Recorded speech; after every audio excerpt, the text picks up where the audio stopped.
पुणी भागवतर पद मुजाकु ओई सदय ज्ञानता हृदय उदय केईटा हृदय आम भितर अच्छी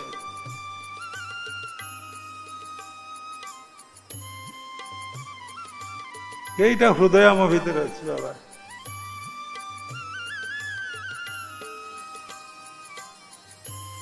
तत्वगुरु एक कथा जानती गोटे हृदय है सहस्रा गोटे हृदय है आज्ञा गोटे हृदय है बायोलोजिकल बॉडी रे हार्ट प्रथम स्पंदन आरंभ इठू तापर स्पंदन एठिक आसला क्रियाशील है तापर एठिक आसला छाड़ू हृदय को व्याख्या कले पुणी समय जीव सर्वधर्मान परितेज मामे शरण बज टिके कहीदेवी सबू धर्म धर्म तो गोटाए पुणी सबू धर्म कौन ना जो तुम भितर 10टा इंद्रिय रहिले मन मिसिक 11 इंद्रिय सबू इंद्रियर धर्म को तू जदि त्याग करू ताले तो मन मो पाद पद्म आसिक पहुँचब आखि चाहूची देखी केते देखिलानी से शांति आनंद पाइलानी कान केते कथा शुणिलानी संतुष्ट चर्म केते स्पर्श कले निज स्त्री की संतुष्ट जिह्वा केते खाइलानी ज्ञानेन्द्र कथा कहूँ संतुष्ट टिके अलणा है पिता है कटा फोपाड़ दब नाक केते गंध नेलानी संतुष्ट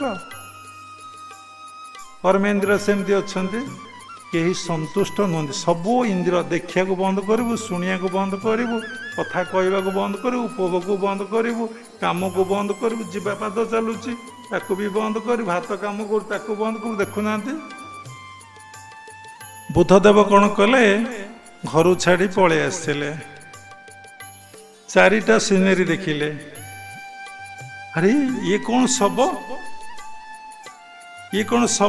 बंद करदे ये कौन शब कौन हुए से देखी नदेले कि ना जातक देखी जानी जे वैराग्यवान हम ये छाड़ी पलैब जंगल को तपस्या कर ना ये मले मनुष्य एमती हो इन्हें कौन कोकेरे बंधा जाए 6 खंडी काट दौड़ी ना हाँ ना अरे मोर दिन ये अवस्था हम ये आसूची हम कौन आसूची हम कौन अरे सन्यासी देखिले केते ज्योतिर्मय केते आनंदमय केते प्रेममय हसुची अरे ये किए ना ये सन्यासी कौन एमती बुझेदेले से राति नवविवाहिता स्त्री पुओटे होती सुंदर पुओटे बाप माँ राज्य पुणी राजपुत्र से कि ऐश भितर कि विलास व्यसन भितर थे दि लाइट ऑफ एशिया सर्वश्रेष्ठ त्याग वैराग्यवान पुरुष होउचंती बुद्धदेव से छाड़ी अश्वरे बसी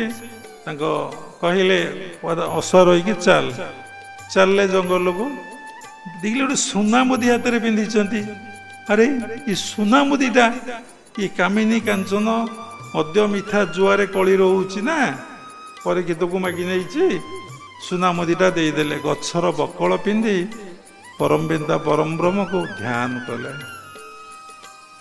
ये संसार रे जो दुख अच्छे ये दुख केमिति जीव से भगवान को पाइबा ध्यान करना संसार रे जो दुख रही ये दुखर निवारण केमती हम तेणु कहबार उद्देश्य मु जानी कहूना तुम मान भर एमती ज्ञान आसु तुम्हें सचेतन हुआ बुझीपार भगवान को ध्यान कर समय बाहर कर गोटे बड़ टेक्निक होची निजको समर्पण कर हे भगवान सबकिछि तुमर सबकिछि तुम्हें मु किछि नुहे साइंटिफिक आपण देखंतु आपण किछि नुहंती किंतु आपण जन्म होइचंती तांको सहित मिलन होबापई सेति तत्वगुरु करिया पड़िबो जी जानिची हेइची देखै देई पारिबो करि देई पारिबो सेमती गुरु को पाखरे बसिबे बास साधना गुप्त सिक्रेट टेक्निक जेमती बाबाजी महाराज आज क्रिया देखु समस्त गुरु बुढ़ा मो भी बाल दाढ़ी पाची जन लोक आश्रम को आसते 20 वर्ष तले इंजीनियर से केमती पुणी खोजी खोजी आमको आसिले बाबा कहली कौन आपण बुढ़ा हो जाइए आपणकर दाढ़ी बाल पाची जाइए हाँ जे मु तो बुढ़ा हो जाइए मनटा तो टिके बुढ़ा होने ଏ ମନ ସଦା ବାଳୁତ ଆଉ ଯୁବା। ଦେଖନ୍ତୁ ଆପଣ ମନର ପରିବର୍ତ୍ତନ ଅଛି। ଦିନ ଯେତେ ଏଜ୍ ବଢୁଛି ଆପଣ ସେତେ କରପସନ କରୁଛନ୍ତି, ସେତେ ବିଷୟାସକ୍ତ ହଉଛନ୍ତି, ସେତେ କାମାସକ୍ତ ହଉଛନ୍ତି। ଯେତେ ଯାହାର ଏଜ୍ ପଡୁଛି ଡିପଲି ଷ୍ଟଡି କର, ମୋ କଥାରେ ଭାସି ଯାଅ ନାହିଁ। ସମସ୍ତେ ୟୁ ଆର୍ ଏଜୁକେଟେଡ, ଆମ କଥାରେ ଫସି ଯାଅ ନାହିଁ। ଯେତେ ବୟସ ବଢୁଛି ମନ ସେତେ ସଂସାର ଚିନ୍ତାରେ ସେତେ ନିମଗ୍ନ ହେଇଯାଉଛି। ତେଣୁ ସେଥିପାଇଁ ସତ୍ସଙ୍ଗର ଆବଶ୍ୟକ, ସେଥିପାଇଁ ସାଧୁସଙ୍ଗର ଆବଶ୍ୟକ, ସେଥିପାଇଁ ସ୍ୱାଧ୍ୟାୟର ଆବଶ୍ୟକ, ସେଥିପାଇଁ ସାଧନାର ଆବଶ୍ୟକ। ଥରେ ଆମେ ଏଠି କେତେ ଘର କରି ଏଇ ମାଇକି ମେସିନ, ଘଣ୍ଟା, ଫ୍ୟାନ, ପୁଣି ଏସି ଲାଗିବ, କେତେ କଥା କରିଦେଲେଣି, କିନ୍ତୁ ନିଜ ଘର ଆମେ କୋଉଠି ଜାଣିନେ। ବିବେକାନନ୍ଦ ବୋଲିଥିଲେ, କଥା ରହିଗଲା। କହିଲେ ବୋଲିଲୁ ନା ମନ ଚାଲ ନିଜ ନିକେତନେ, ସଂସାର ବିଦେଶେ ବିଦେଶୀର ବେଶେ, ଭମ କିମ୍ବା ଅକାରଣେ, ବିଷୟ ପଞ୍ଚକ ଅବାଭୂତ ଗଣ, ସବୁ ତୋର ପର କେନୁହିଁ ଆତ୍ମନ, ପର ପ୍ରେମେ କିମ୍ବା ହୋଇ ଅଚେତନ, ଭୁଲିଛ ଆପଣା ଜନେ, ପର ପ୍ରେମରେ ଆମେ ପଢିଛେ ନା। ଲଭଟା କଣ ଆମେ ଜାଣିଛେ? ଅଲଗା ଲୋକ ଭଲ ପାଇଲେଣି, କଣ ପାଇଁ ଭଲ ପାଉଛେ ନା ଆମର ଦେହବୋଧ ଅଛି। ଆମେ ଯୋଉ ଲାଇକନେସ୍ ଦେହବୋଧ, ଆମ ଲାଇକନେସ୍ ନାହିଁ, ତା ଭିତରେ ଭଗବାନ, ତା ଭିତରେ ଆତ୍ମା, ତା ଭିତରେ ଜଗନ୍ନାଥ, ସେଇ ବୋଧରେ ଆମର ଭଲ ପାଇବାର ନାହିଁ। ଏଥିପାଇଁ ଗୁରୁ ଗ୍ରହଣ କରିବାକୁ ପଡ଼ିବ। ସବୁ କଥା ପାଇଁ ଯେମିତି ପାଠ ପଢୁଛେ, ଯେ ତତ୍ତ୍ୱଗୁରୁ ଏ ପାଠ ପଢ଼େଇ ଦେବେ, ତୁମେ କେଉଁଠି ଥିଲ, କେଉଁଠାକୁ ଆସିଲ, କେଉଁଠାକୁ ଯିବ, ତୁମର ଉଚିତ କର୍ମ ଏଠି କ'ଣ। ବେଦକୁ ପଢ଼ି କେହି ବୁଝିପାରିବେ ନାହିଁ, ଉପନିଷଦକୁ ପଢ଼ି କେହି ବୁଝିପାରିବେ ନାହିଁ, ବ୍ରହ୍ମସୂତ୍ରକୁ ପଢ଼ି କେହି ବୁଝିପାରିବେନି। ସଂସ୍କୃତ ଜ୍ଞାନ ଦରକାର। ବାବାଙ୍କର ଇଚ୍ଛା ମୁଁ ସାଂସ୍କ୍ରିଟରେ PhD କରି ଏଇ କଥାକୁ ସବୁବେଳେ ପଢ଼ିବି ଆଉ ପ୍ରଫେସର ହେବି। ଠିକ ନା ଭୁଲ? ତେଣୁ କେହି ବୁଝିପାରିବେନି। ତାକୁ ସରଳୀକୃତ କରି ବ୍ୟାସଦେବ ଲେଖିଦେଲେ କ'ଣ, ଗୀତା ଆଉ ଭାଗବତ। ତେଣୁ ପ୍ରତ୍ୟେକ ଦିନ ଭଗବତ ଗୀତା ପଢ଼ନ୍ତୁ, ପ୍ରତ୍ୟେକ ଦିନ ଅଧ୍ୟାୟ ଭାଗବତ ପଢ଼ନ୍ତୁ। ଭାଗବତରେ ଲେଖା ଅଛି, ପରମ ଶାସ୍ତ୍ର ଭାଗବତ, ଅଭ୍ୟାସ କରୁଥବ ନିତ୍ୟ, ତର୍କ ପାଷାଣ୍ଡ ଶାସ୍ତ୍ର ଯେତେ, ଅଭ୍ୟାସ ନ କରିବ ଚିତ୍ତେ।